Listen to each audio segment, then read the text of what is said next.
Everyone. So I thought it'd be good to have a look at the Trans-America bike race over the last 24 hours as we head into the kind of 11th.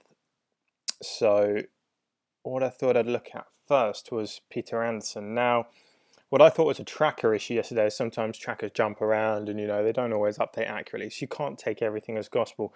It was actually, in fact, Peter Anderson getting a lift in a car to Walden. So I had a little bit of a dig around, and I found on the Facebook group that was due to the fact that he needed medical assistance. So he had apparently been suffering with bronchitis for a while, and this has turned into pneumonia. Obviously, this is pretty bad for him, and in my mind, that is the end of his race. If you have pneumonia, you need to go get medical help, walk away. Well, I was on that point. I thought it would be interesting to just expand that kind of briefly and move away from Peter Anderson and his issue directly, but talk more widely about medical issues. Now, there are multiple reasons to need to scratch from a race, and there is no shame in doing so. If you have a medical issue, you need to get help and deal with that and assess that properly.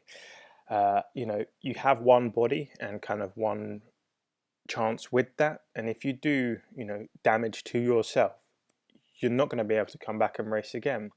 Whereas bike races happen over and over and over again, and that is the beauty in them. That every year there's a race. So if you've got an issue this year, stop, go get the medical help you need. Just walk away from the race, go sort yourself out, and address your health as the most important thing. Get well, get training, and come back next year and race again. You will have more experience and you'll have a good opportunity. But I really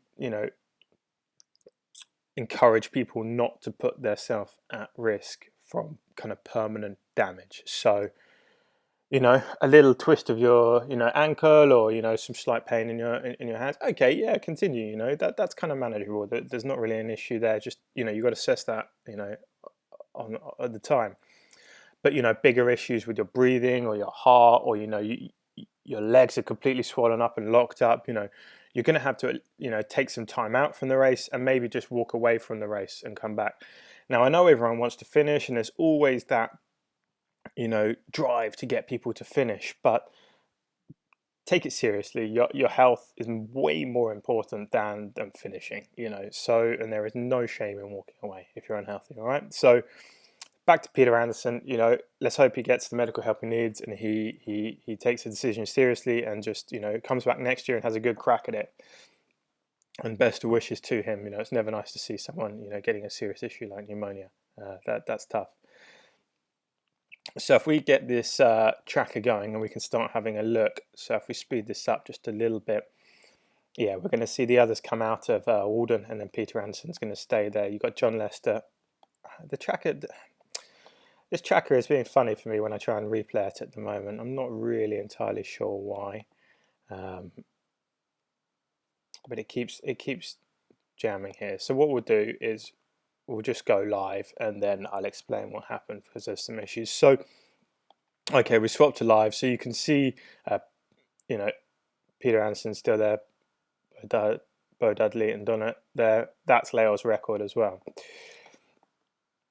So this is kind of interesting, actually. If we go down here, you can see Mike and Lau. That gap has opened up since yesterday, so it's got bigger. But then we know it closes again. So, Mike would really pushing on at the moment. He's now, the record is now out of the mountains and descending down into the flatlands. So what's interesting is you can see this gap between John and Evan and Sofin. So this gap is there because these two stopped to sleep earlier on in the night. You can see the last tracker spot on Evan is 4 hours ago, where the last tracker spot on John is 47 minutes ago. So, there's about 3.5, 4 hours extra riding there, which equates to the, distance of nearly 80 miles that you can see here. So really, although there's a gap going on between these two, there's not actually much in it between them once John stopped to sleep. An interesting point would be if we go to John and have a look at his tracker. You can see that the night before last, so this is the big stint he's just pushing, and you can see he's descending here. That's great, loads and loads of speed. You can see last night, he only had maybe 3-4 hours stop. So he's trying to push on now. So he's made that decision that the race is on, and he's trying to really start putting the pressure on the others. So it's going to be interesting. If we move back up, you can see Janie is ahead of Lao's record still. Again, she stopped 4 hours ago for a long sleep, which is what she's been doing every night, consistent sleep. I think we might see the sleep and things start dropping in these three here as they start really racing each other. But they've got to be a bit careful because, there's a big group coming up behind them. And the distances here aren't huge. As we know, Lao's record gets near Mike at the end. So it's more than possible that this kind of second group on the road will start challenging these if they suffer any sort of slowing down issues and things like that. As we go further back, we've still got everyone who's now up in the mountains coming through Yellowstone National Park.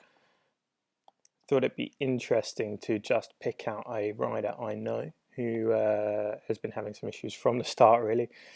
Hippie. So, he's a guy I know from London as well. And he's currently kind of surfing around the, where is he? A bit further down says, 20th, something like that. So, not doing well, basically. And if you're in the top 20, you're still doing well. But it'd be interesting if we go to his tracker, what we can see here is some really sporadic kind of stopping and things like that. And at the start, he had issues with his wheel, and then he had some issues with, his leg, and he's been having some issues with his leg again recently. So, he's having a really, really tough race. And as I spoke about medical issues earlier on, he's had to stop and rest a little bit to let his body recover. If we go to his Twitter page, which is quite interesting, and I would encourage you to do so, his account is at First Hippie. As you can see here, have a follow of him. He posts lots of photos, and he's known for a nice little moan, basically. But you can see here, he's got a lot of swelling in his foot. Posts a lot of photos of the kind of beautiful scenery, and he generally keeps you up to date on everything that's going on. Some things you probably don't really want to know, but it gives you a good insight into what is actually happening and the hardships that someone is going through, even to challenge for a top 20 place. You might think, oh, they're going slower, they're getting it easy, but no, it's not easy. It's tough for everyone out there. A good feed, as we can see there. One of the interesting points I wanted to make was that if we go to the Trans Am Bike Race 2017 hashtag on Instagram, there's a lot of pictures here that people are posting up, and I thought some of these, sleeping arrangements was quite interesting.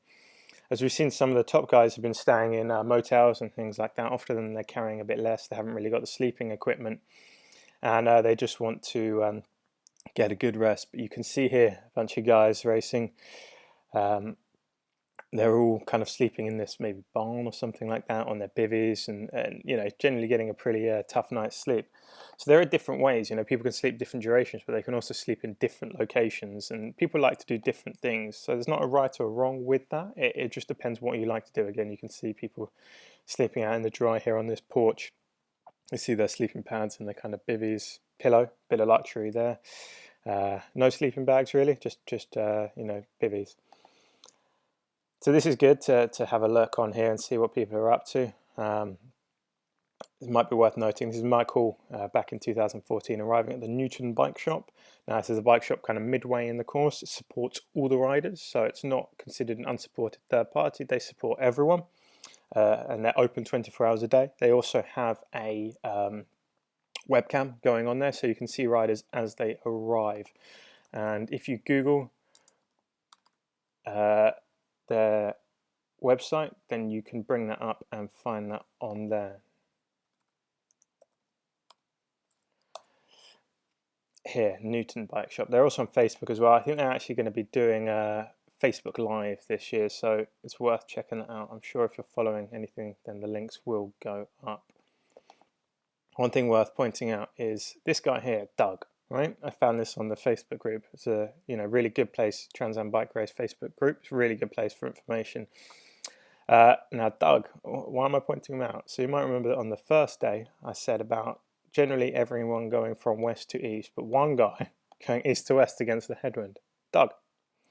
So that's pretty cool. So what's going to happen is over the, in about 5-6 days time, he's going to start passing all of these riders, and I kind of feel sorry for his left hand, because he's going to have to wave a lot of people as he passes. But that's going to be really, really nice for him, and because of the spread of these people, he's going to get a lot of interaction with people over probably a week-long period as he passes all of these guys and girls, which will be really, really fun for him. So hopefully he's got a camera and he might be able to get some photos and things about as he passes people. That would be really cool. Quick to go back to here, as we can see, John Lester is now descended kind of nearly all the way down, and this continues a little bit. Obviously it's not quite as the profile makes it out, but as we saw from his speed, it's fast. So when he gets up in 3-4 hours time, he's a little descent, and he's going to continue into the flatlands and these straight roads through Kansas. Let's hope it's not too windy. It's going to be tough going, and we can look how it develops over the next 24 hours. But I'd encourage you to check out the Facebook group. I'd encourage you to check out the hashtag on Instagram, and then maybe if you can find 1 or 2 riders yourself who've had some interesting stories, then we can look at them and see what they've been up to. All right. Any questions, comments, just reach out to me, and I look forward to hearing from you. All right. Cheers.